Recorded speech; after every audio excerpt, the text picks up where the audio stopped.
اور صافی صاحب، آپ کی ابھی تک کی ساری خبریں صحیح ثابت ہوئی ہیں. آپ نے علیم خان کے حوالے سے جو بات کی تھی وہ بھی درست ثابت ہو گئی. پھر آپ نے کہا تھا کہ ممکنہ طور پر یہ آ جائے گی نو کانفیڈنس کے لیے، موو کریں گے 1-2 دن میں، وہ بھی درست ثابت ہو گئی. اب آپ کے خیال میں ابھی تک بلف کر رہی ہے اپوزیشن؟ ان کے پاس نمبر نہیں ہے پورے، انہیں کہیں نہ کہیں شک ہے، یا پھر معاملات ٹھیک ہیں؟ اور یہ اچانک مولانا کے گھر چودھری شجاعت حسین صاحب کے آنے کی کیا کہانی ہے؟ نہیں دیکھیں، نمبر تو اپوزیشن کے پاس پوری سے زائد ہے، اور اصل میں اگر یہ صورتحال برقرار رہتی ہے اور اسٹیبلشمنٹ غیر جانبدار رہتی ہے تو یہ نمبر بہت اور بھی زیادہ ہو سکتی ہے، اور باغیوں کی تعداد بھی بڑھ سکتی ہے. آپ دیکھیں کہ پچھلے 3 مہینے سے عمران خان صاحب نے بھرپور زور لگایا کہ وہ جہانگیر ترین صاحب کو اندر کر لیں. وہ اندر نہیں کروا سکے ان کو، یعنی جیل میں نہیں ڈال سکے. پھر پچھلے 2 ہفتے سے انہوں نے ان کو منانے کی کوشش شروع کی تھی. اتنے عرصے میں پہلی مرتبہ ان کو فون کیا، پھر اپنے کچھ وزراء کو بیچ میں ڈال کے جب وہ علیل ہوئے تو ان کو شوکت خانم لے گئے، لیکن اس کے باوجود جہانگیر ترین صاحب راضی نہیں ہو سکے. اسی طرح علیم خان ابھی انہوں نے عمران اسماعیل کے حوالے کیا ہے،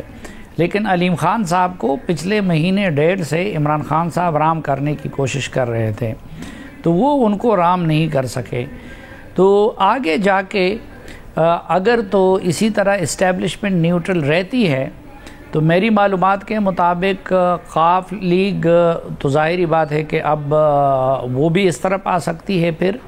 اور MQM بھی اس طرف آ سکتی ہے، اور باپ پارٹی کا ایک دڑا جو ہے وہ بھی اپوزیشن کے ساتھ رابطے میں ہیں. تو اگر اسٹیبلشمنٹ ماضی کی طرح عمران خان حکومت کے لیے سہارا نہیں بنتی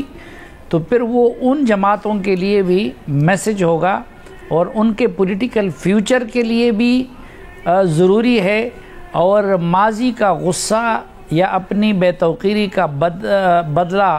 لینے کے لیے بھی ان کو ضروری ہے کہ وہ اپوزیشن کی طرف آ جائیں. مگر صافی صاحب، اس وقت ظاہر وزیر اعظم کے پاس دینے کو بہت کچھ ہے، جس طرح بڑائی صاحب بھی بات کر رہے ہیں، وزارتیں دے سکتے ہیں، MQM سے ملنے آ رہے ہیں، خبریں ہیں کہ پیر پگارا صاحب سے بھی ملیں گے، پھر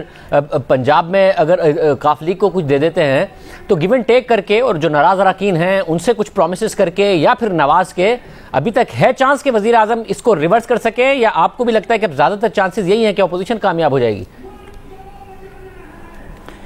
دیکھیں، وزیر اعظم کے پاس بہت کچھ ہوتا ہے، لیکن وہ اس وزیر اعظم کے پاس ہوتا ہے کہ جو خود اپنی جنگ لڑ کے وزیر اعظم بنا ہو، جو پھر اپنے زور بازو اور اپنی عقل پہ حکومت چلا رہا ہو. اس ملک میں عمران خان سے اور وزیر اعظم سے بڑی طاقت بھی ہے، یعنی ایسی طاقت بھی ہے کہ جو وزارت عظمیٰ دلوا سکتی ہے اور چین سکتی ہے، جس طرح نواز شریف سے چینی اور عمران خان کو دلوائی. تو ایک یہ ہوا ہے کہ 2014 کے بعد عمران خان صاحب نے اپنے تئیں خود اپنے معاملات کو ہینڈل نہیں کیا ہے.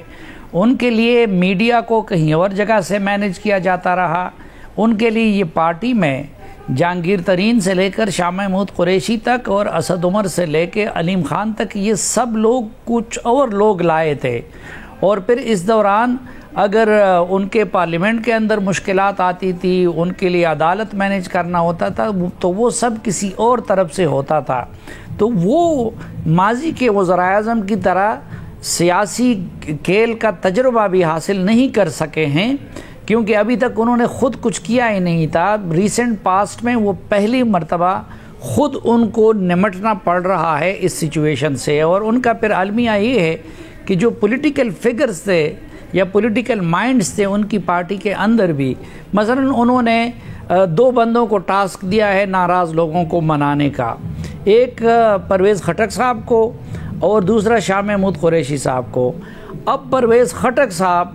کو اتنے تپے بیٹھے ہوئے ہیں وزارت اعلیٰ اس کا حق تھا، ان کو نہیں دیا گیا، ان کو کوڈ لائن لگا دیا گیا۔ میرے خیال میں وہ علیم خان اور جہانگیر ترین سے کم غصے میں نہیں ہے،